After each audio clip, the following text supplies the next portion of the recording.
তলে তলে মমতা মুখে সংখ্যালঘুর প্রেমিক দাবি করলেও আসলে তিনি ছিলেন বিজেপির দালাল। দিন আর থাকবে না, বেআইনি কাজ পুলিশ যদি করে পুলিশকে হেফাজতে যেতে হবে, সে ব্যবস্থাও করব, ছাড় কেউ পাবে না। তৃণমূল পশ্চিমবঙ্গের মানুষের সর্বনাশ করেছে, ধর্মীয় বিভাজন করেছে। তলে তলে মমতা মুখে সংখ্যালঘুর প্রেমিক দাবি করলেও আসলে তিনি ছিলেন বিজেপির দালাল। দীর্ঘ বক্তৃতা করে আমাকে ব্যাখ্যা করতে হবে না। তিনি সরকারের টাকায় দুর্গাপূজা করেন, সরকারের টাকায় মন্দির করেন, আর কিছু ভাতা দিয়ে বলেন আমি সংখ্যালঘু সম্প্রদায়ের অত্যন্ত বন্ধু। আসলে তিনি বিভাজন করেছেন। সংখ্যালঘু সম্প্রদায় যদি তিনি বন্ধুই হতেন, তাহলে মাদ্রাসা এডুকেশনের জন্য বাম সরকার যে কাজটা করে গিয়েছিল সেটাকে তিনি আরো এগিয়ে নিয়ে যেতে পারতেন। আমরা তো জমি তৈরি করে দিয়েছিলাম, সেই জমির উপর দাঁড়িয়ে কেন মাদ্রাসা শিক্ষার প্রসার হলো না? কেন আজও আমাদের মাদ্রাসায় শিক্ষিত ছেলে মেয়ে যারা শিক্ষক পদের জন্য রাস্তায় বসে আছেন, কেন তাদের বিক্ষোভ করতে হচ্ছে? তার কারণ বিজেপি থেকে নির্দেশ আছে যে তুমি কোনো মতেই সংখ্যালঘু সম্প্রদায়ের মানুষকে শিক্ষিত হতে দিও না। তাদের উপর জুলুম চালাবার জন্য বিজেপি তৃণমূল সক্রিয়। আপনারা দেখেছেন বিগত বিধানসভায় একজন মাত্র প্রার্থী আমার ভাই নৌসাদ, তিনি জয়ী হয়েছিলেন। একা বিধানসভায় দাঁড়িয়ে তিনি যেভাবে লড়াই করেছেন, সেই লড়াইতে তৃণমূলের ভয়ে কাঁপুনি ধরে গেছে। তৃণমূল নিজে থেকে এই অঞ্চলের প্রার্থীকে তার নেত্রী বলছেন তুই তো বোমা মারিস, তাকেই প্রার্থী করেছেন। আবার বলছেন যে আমার যা নিরাপত্তা তা আমি তোকে দিয়ে দেব।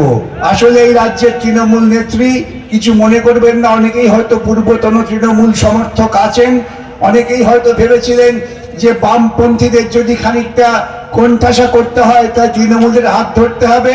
সেই তৃণমূল নেত্রী প্রকৃতপক্ষে গুন্ডাবাজি, তোলাবাজি, দুর্নীতি ছাড়া অন্য কোনো কাজ করেননি। রেশন নিয়ে দুর্নীতি, ভাবতে পারেন সরকার সাবসিডি দিয়ে রেশনের জিনিসপত্র আমাদের দেয় যাতে মানুষের খাওয়ার ক্ষেত্রে কোনো ঘাটতি না হতে পারে। সেই রেশনের চাল গম চুরি করছেন। যিনি চুরি করছেন তিনি বালু। আর মুখ্যমন্ত্রী এই মঞ্চের ও প্রান্ত থেকে এ প্রান্তে দৌড়চ্ছেন, দৌড়ে বলছেন বালু খুব ভালো। বালু কোনো দোষ করেনি, 16 মাস জেলে ছিল। ইডি বলছে কয়েকশো কোটি টাকা শুধুমাত্র চাল গম চুরি করে বালু সম্পদ তৈরি করেছে। আমাকে এক সাংবাদিক জিজ্ঞাসা করলেন, আচ্ছা স্যার, পার্থ চ্যাটার্জিকে কেন প্রার্থী করেনি তৃণমূল নেত্রী, আর আপনি তৃণমূল নেত্রীকে দুর্নীতিগ্রস্ত বলছেন? কই, পার্থকে তো প্রার্থী করলো না। আমি বললাম আপনারা দেখেছেন বালুকে তিনি বলেছেন খুব ভালো। কেন জানেন? চুরির টাকা বালু দিদির ঘরে পৌঁছে দিয়েছিল। আর পার্থকে কেন প্রার্থী করেনি জানেন? পার্থটা এত বোকা, ও টাকাটা নিজের বান্ধবীর ঘরে রেখেছিল, মমতাকে পৌঁছে দেয়নি। একটিমাত্র কারণেই পার্থকে প্রার্থী করেনি। পার্থ যদি কিছু টাকা পৌঁছে দিত তাহলে এত সমস্যা হতো না। এইরকম একটা দুর্নীতিগ্রস্ত দল আমাদের ঘাড়ের ওপর চেপে বসেছিল শুধুমাত্র প্রচার মাধ্যমের জন্য, আর পেছন থেকে মোদি তাকে সমর্থন করছেন। আজকে যেই দিনই বাম আইএসএফ চুক্তি হয়ে গেছে, যেদিনই বাম আইএসএফ ঐক্যবদ্ধ হয়েছে, সেদিনই ওরা বুঝে গেছেন যে দিদিকে আর বাঁচানো যাবে না। তাই দিল্লি থেকে উড়ে এসছেন মোদি আর অমিত শাহ। তারা আসলে দিদিকে রক্ষা করতে চান। বিজেপি ক্ষমতা আসতে পারবেন না ওরা জানেন, কিন্তু পশ্চিমবঙ্গের মানুষ বিজেপির মতো এইরকম একটি সাম্প্রদায়িক দলকে কোনো মতেই সমর্থন করেনি, কোনোদিনও করবেও না। অতএব ওরা এসে মানুষকে বিভ্রান্ত করছেন। কি বলছেন? আচ্ছা আচ্ছা, দিদি বলছেন 1500 দেবো, আমরা নয় 3000 দেবো। আচ্ছা বলুন তো, একবারও কি বলেছে বিজেপি এসে যে পশ্চিমবঙ্গে মাদ্রাসা শিক্ষা, যেটা বামফ্রন্ট সরকার একটা গতি এনেছিল, তাকে আমরা অনেক বেশি এগিয়ে নিয়ে যাব? একবারে বলছেন যে মাদ্রাসা শিক্ষার জন্য আমরা টাকা দেব? একবারে বলছেন যে আমাদের গ্রামের কৃষকেরা যাতে স্বাভাবিক তাদের কৃষি পণ্যের দাম পায়?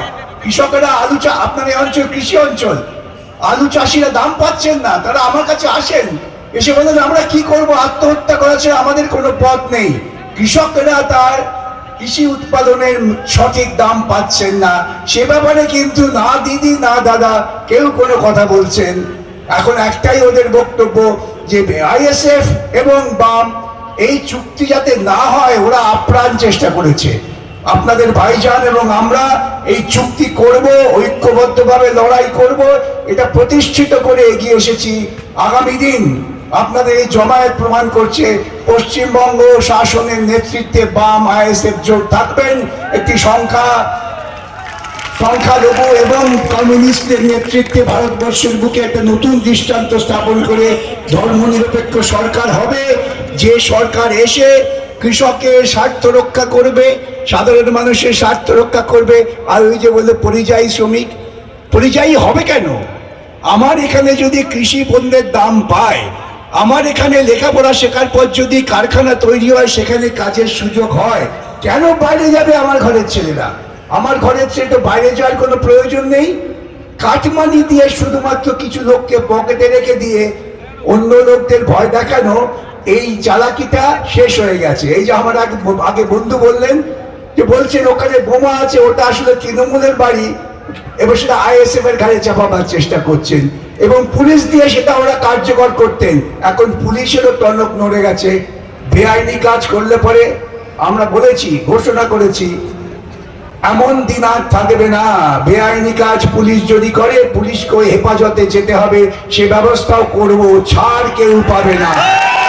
পশ্চিমবঙ্গের বুকে বেআইনি কাজ করে সাধারণ মানুষের বিরুদ্ধে যারা দাঁড়াচ্ছেন, সে যত বড় অফিসারই হন না কেন, আমার সঙ্গে দেখা হলে আমি তাদের আড়ে ঠাড়ে বলি, ভাই এ দিন থাকবে না, নিজের বিপদ ডেকে আনবেন না, আইন মেনে কাজ করুন, মানুষের যে অধিকার সে অধিকারটাকে কার্যকর করুন। তার বাইরে গেলে ওই যে বলেছিলাম আগে মারবো কম দৌড় করাবো বেশি, এখন বলছি দৌড় করাবো না মারবো, এটা মাথায় রাখবেন।